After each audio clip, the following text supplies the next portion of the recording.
دہریت اپنے پاؤں پھیلا رہی ہے اور ایک طرف غیر مقلدیت بھی اپنے پاؤں پھیلا رہی ہے۔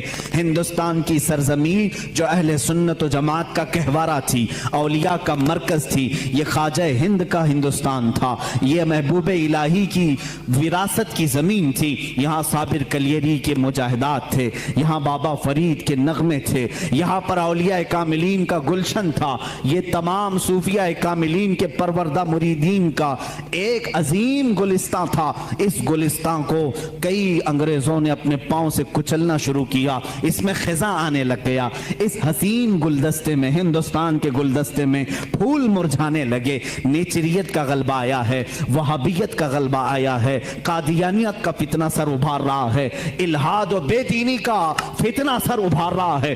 اب ہندوستان کی سرزمین پر ایک ایسے مرد قلندر کی ضرورت تھی جو موسیٰ کا جلال لے کر فرعون کے مقابل میں آئے، جو ابراہیم کی ثبات قدمی لے کر کے نمرود کے سامنے آئے۔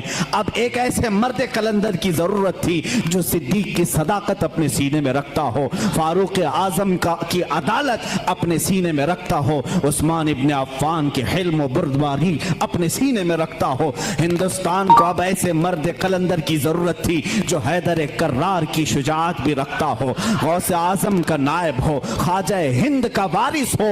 اللہ رب العزت نے ہندوستان کے سنی مسلمانوں پر وہ احسان عظیم فرمایا جب صوفیاء کے مرکز اور اولیاء کاملین کی خانقاہیں آواز دینے لگی، الہا اب ہند کا کیا ہوگا؟ یہاں تو اب چادریں نہیں، اب گاگریں نہیں، یہاں اولیاء کی بارگاہ میں آنے سے روکا جا رہا ہے، وسیلے کو شرک، استمداد کو کفر کہا جا رہا ہے، عظمت رسالت پر حملے ہو رہے ہیں، نماز میں رسول کے خیال آنے کو برا بھلا کہا جا رہا ہے، پیٹ پیچھے کی خبر نہ ہونے کی حضور کے بارے میں کہی جا رہی ہے۔ الہا اب کون اس دین کا وارث ہوگا، جانشین ہوگا، محافظ ہوگا، نگہبان ہوگا؟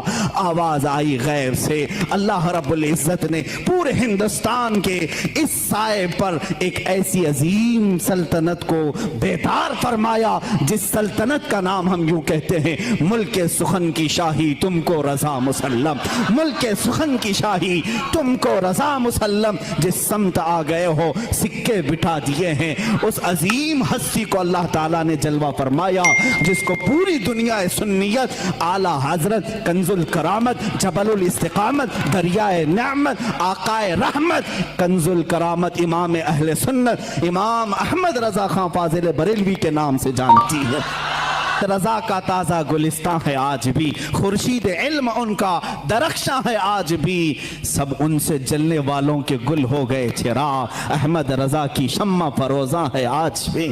اگر مفتی سلمان صاحب ازہری واقعتاً دیوبندی بریلوی مکاتب فکر کے درمیان خلوص و صدق کے ساتھ، نیک نیتی کے ساتھ اتفاق و اتحاد چاہتے ہیں تو بڑی اچھی بات ہے، مگر اس کے لیے جس طریقے سے ان کا مطالبہ یہ ہے کہ وہ مولانا اسماعیل شہید، مولانا محمد قاسم نانوتوی، مولانا رشید احمد گنگوہی اور مولانا آصف علی صاحب تھانوی، ان حضرات کی کتابوں کا انہوں نے حوالہ دیا ہے کہ ان کتابوں سے تبری اور بیزاری اور برات کریں علماء دیوبند اور دیوبندی حضرات، تو ظاہر بات ہے کہ بات پھر انصاف کی اور عدل کی یہ ہوگی کہ فاضل بریلوی کی جو باتیں یا ان کے رفقا کی، ان کے رفقاء کار کی، ان کے معاونین کی اور بعد میں ان کے متبعین کی جو باتیں قابل اشکال ہیں، کیا وہ بریلوی حضرات بھی اس سے تبری، برات، اظہار بیزاری کرنے کے لیے تیار ہیں؟ تو ظاہر بات ہے کہ اس صورت میں پھر دونوں اپنی اپنی جگہ لوٹ جائیں گے، تو بات وہیں کے وہیں رہ جائے گی۔ تو اگر واقعتاً یہ اتفاق و اتحاد چاہتے ہیں تو اس کی واحد صورت احقر کے نزدیک یہی ہے کہ ان مباحث کو بالکل نہ چھیڑا جائے اور خالص ان باتوں پر جو شریعت میں، سنت میں، طریقت میں، سنیت، حنفیت اور چشتیت ان حضرات کے نزدیک بالکل مسلم ہیں تینوں چیزیں، کہ اہل اسلام میں سنیت بھی اور ہمارے پورے بر صغیر بالخصوص ہندوستان میں حنفیت بھی اور چشتیت بھی اور تمام صوفیاء کرام کے نزدیک جو ان حضرات سے پہلے کی چیزیں ہیں جو واقعتاً ثابت اور منقول ہیں، ان کا ثبوت چاہیے، اس اس پر پورا اتفاق کر لے. اور وہ احقر اس سلسلے میں عرض کیا کرتا ہے کہ وہ ہماری 3 نسبتیں ہیں. حق تعالی شانہ سے نسبت، اس میں کوئی اختلاف نہیں.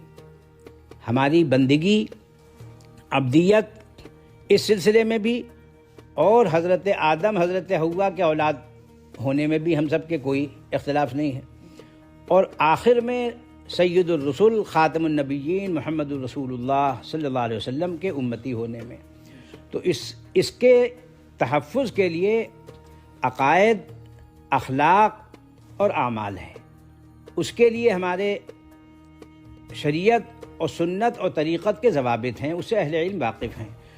تو جو کچھ ہوا گزشتہ را صلوات، آئندہ را احتیاط، یہ صورت تو ممکن ہے. لیکن یہ کتاب اگر آپ نے کہا کہ دیوبندیوں نے یہ لکھا ہے، تو آپ دیوبندیوں کو بھی خالی از اسلحہ نہ سمجھیں. ان کے پاس بھی سارا مواد موجود ہے. اگر کسی کو واقعتاً احقاق حق مقصود ہے تو اس کو سب سے پہلے الجنہ لآل سنہ دیکھنی چاہیے، حضرت مولانا عبدالغنی خان صاحب پٹیالوی رحمۃ اللہ علیہ کی، جو مدرسہ امینیہ میں شیخ الحدیث بھی رہے، مفتی بھی رہے، اور حضرت مولانا مفتی کفایت اللہ صاحب کے بڑے معتمد علیہ، اور حضرت تھانوی رحمۃ اللہ علیہ کے خلیفہ بھی تھے. یہ نام الجنہ لآل سنہ حضرت تھانوی رحمۃ اللہ علیہ نے تجویز فرمایا تھا. اور ہمارے استاد حضرت مولانا مفتی محمود حسن صاحب گنگوہی، سابق مفتی اعظم دارالعلوم مظاہرالعلوم، فرمایا کرتے تھے کہ اس موضوع پر سب سے عالمانہ کتاب، مدلل کتاب الجنہ لآل سنہ ہے. اس کو اہل علم دیکھ سکتے ہیں. اس کے اندر دونوں کے دعاوی اور دونوں کے دلائل موجود ہیں. دوسری کتاب انکشاف حق ہے، جو جبل العلم حضرت مولانا مفتی خلیل احمد بدایونی رحمۃ اللہ علیہ کی ہے، جو فاضل بریلوی احمد رضا خان صاحب کے بیک واسطہ شاگرد اور مجاز تھے. درمیان میں فاضل بریلوی کے اور مفتی صاحب بدایونی کے صرف ایک واسطہ ہے، اور بریلوی علماء ان کو جبل العلم سے یاد کرتے تھے جب تک کہ انہوں نے یہ اعلان نہیں کیا تھا کہ علماء دیوبند حق پر ہیں. انکشاف حق وہ کتاب نہایت عالمانہ ہے، اور اب تک ایسی کتاب موجود نہیں ہے. مجھ سے حضرت مولانا سید ارشاد احمد صاحب فیض آبادی، سابق مبلغ اعظم دارالعلوم دیوبند، نے فرمایا تھا کہ اب تک کسی دیوبندی نے ایسی کتاب نہیں لکھی تھی جو حضرت مولانا مفتی خلیل احمد صاحب بدایونی رحمۃ اللہ علیہ نے لکھی ہے، انکشاف حق. اس کو دیکھا جائے.